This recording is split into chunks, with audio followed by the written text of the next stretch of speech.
Coming up tonight on YCN News, a woman is under arrest and charged by Vermont State Police with murdering two men in Townsend.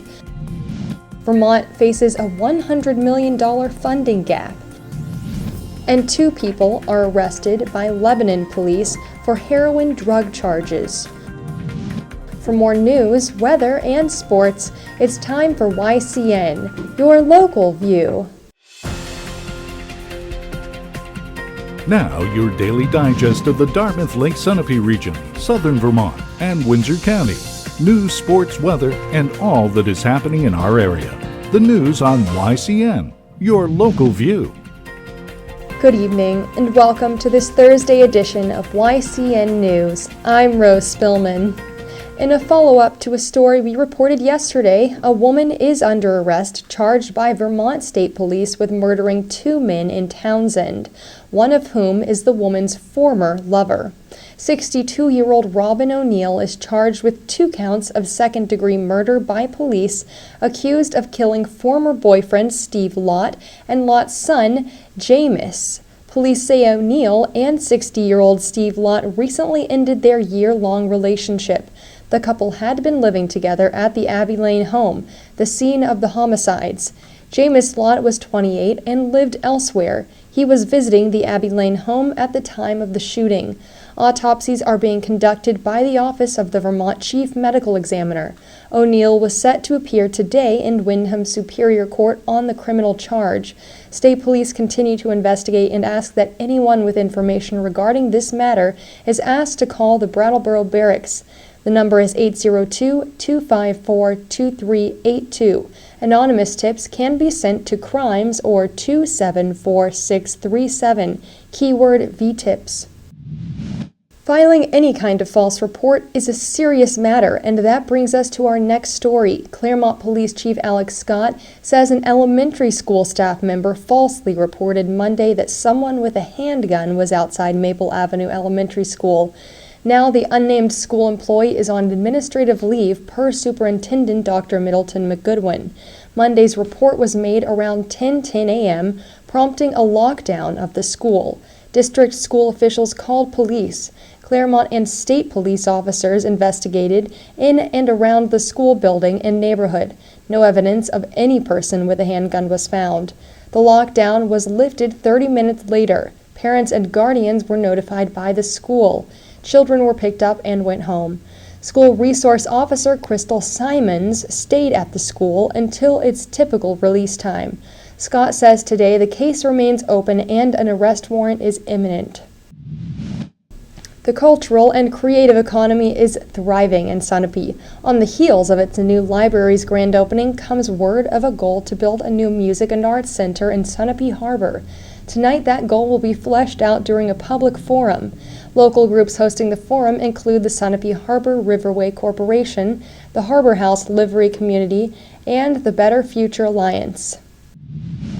Meanwhile, a mixed-use development plan on Route 10 in West Lebanon is moving forward, reports the Valley News.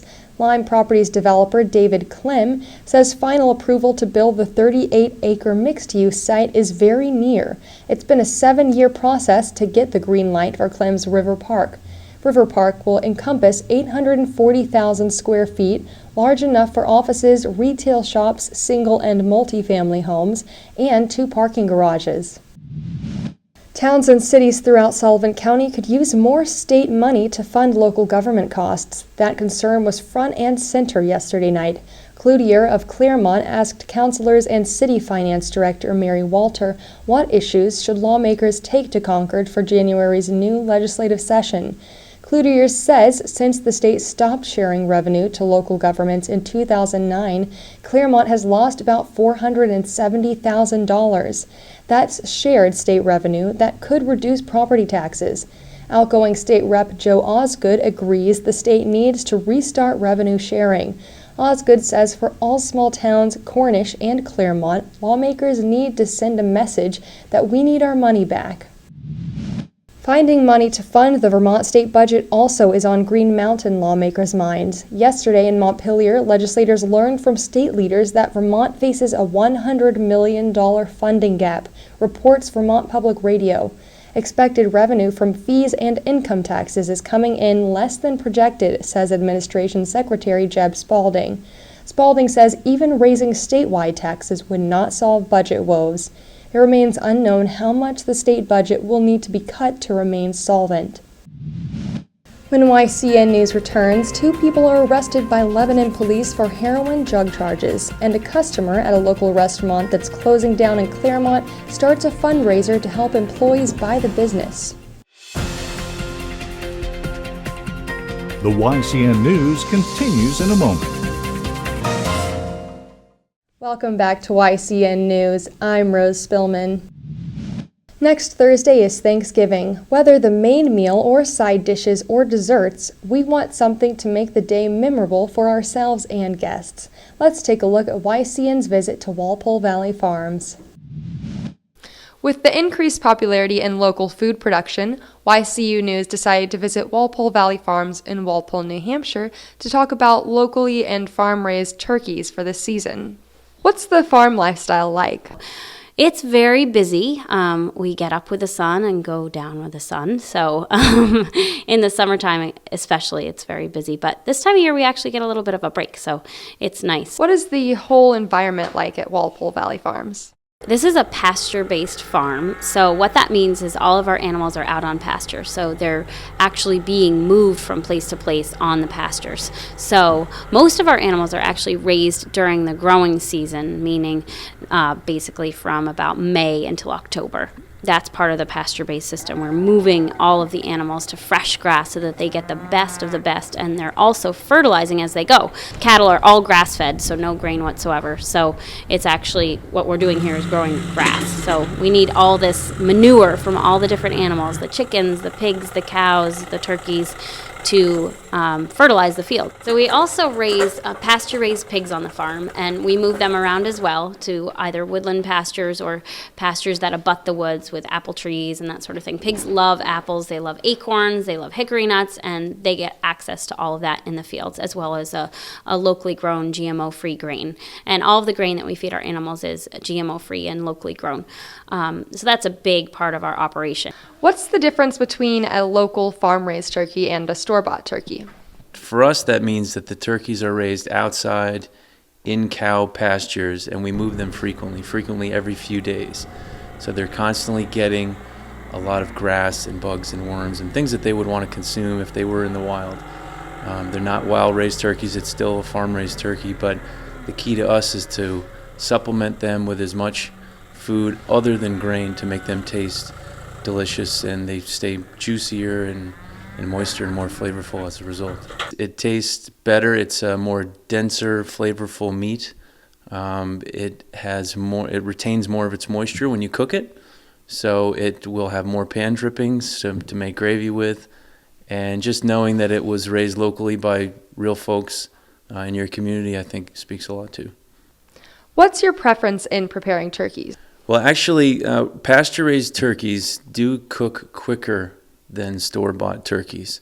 That is probably because due to the fact they're a little bit leaner and they eat more of the grass and the bugs and things. As far as actually cooking it, we prefer to brine the turkey, which just means that you soak it in a saltwater bath for 1 to 4 days. As far as buying products, the farm store here is open Saturdays 10 to 4 year-round. No matter what, every Saturday. We have additional hours through the summer and through the good weather. And we also sell grass-fed beef, pasture-raised pork, chicken, turkey, eggs, and lamb here all in the store all the time. It's available year-round. Check out the website at walpolevalleyfarms.com. Our thanks to Chris and Caitlin Caserta. A classical celebration is coming to Claremont and Brattleboro. The Wyndham Orchestra of Vermont invites you to a 7:30 p.m. concert tomorrow at the Claremont Opera House. Name your ticket price. Any donation of $5 to $50 a ticket is appreciated. Support the orchestra as you are able. The Wyndham Orchestra marks its 45th season this year. At 7:30 p.m. Saturday, the Brattleboro Area Middle School will be the site of the concert. For tickets and more information, call the Brattleboro Music Center at 802-257-4523 or go to bmcvt.org. To reserve tickets for the Claremont site, email Melissa Richmond at melissa@wcc-ma.org. Tickets for Claremont also can be purchased at the door. Heroin continues to scourge the Upper Valley. Yesterday in West Lebanon, 2 people were arrested by Lebanon police and New Hampshire probation and parole officers for heroin drug charges. 31-year-old Erica Rollins of Lebanon is charged by police with intent to distribute heroin. Police charged 22-year-old Billy Stinson of Keene with heroin possession. Each charge is a Class B felony. If convicted of the charges, Rollins and Stinson can face up to 7 years in state prison and could be fined up to $100,000. Both are being held at the Grafton County House of Corrections and were set to be arraigned today in Lebanon. Lebanon police also arrested 2 women from Chester, Vermont yesterday following a report of a suspicious vehicle. Around 8:20 a.m., 23-year-old Brianna Lawton was charged by police with driving under the influence of drugs or alcohol, possession of drugs in a motor vehicle, and driving after license suspension. Lawton is also charged by police with giving false information and disobeying a police officer. Also arrested was 23-year-old Tiana Record from making a false report to police and a more serious Class B felony for possession of a controlled drug. Both women were taken to Grafton County House of Correction for lack of cash bail. As the holidays approach, the idea of shopping locally will be a popular topic as it's promoted in communities across New Hampshire and Vermont. This next story goes to show just how much of an impact a local business can have on its customers. Earlier this week, Brenda Hanna, owner of the Simply Comfort restaurant in downtown Claremont, announced that she would be closing down the business at the end of this week. Customers were shocked to hear that their favorite spot in town would no longer be around. The restaurant's 2 cooks, Angela Paradise and Matthew Smith, were also deeply saddened as they would no longer be doing the work they love and serving the community. One customer decided to step up and help them out in hopes of raising money for the team to buy the restaurant. Let's hear from him and one of the restaurant's cooks, Matthew Smith. Basically, I just wanted to help them out because anytime I've ever been here, they've always made me feel like family, along with me and along with my other friends and stuff.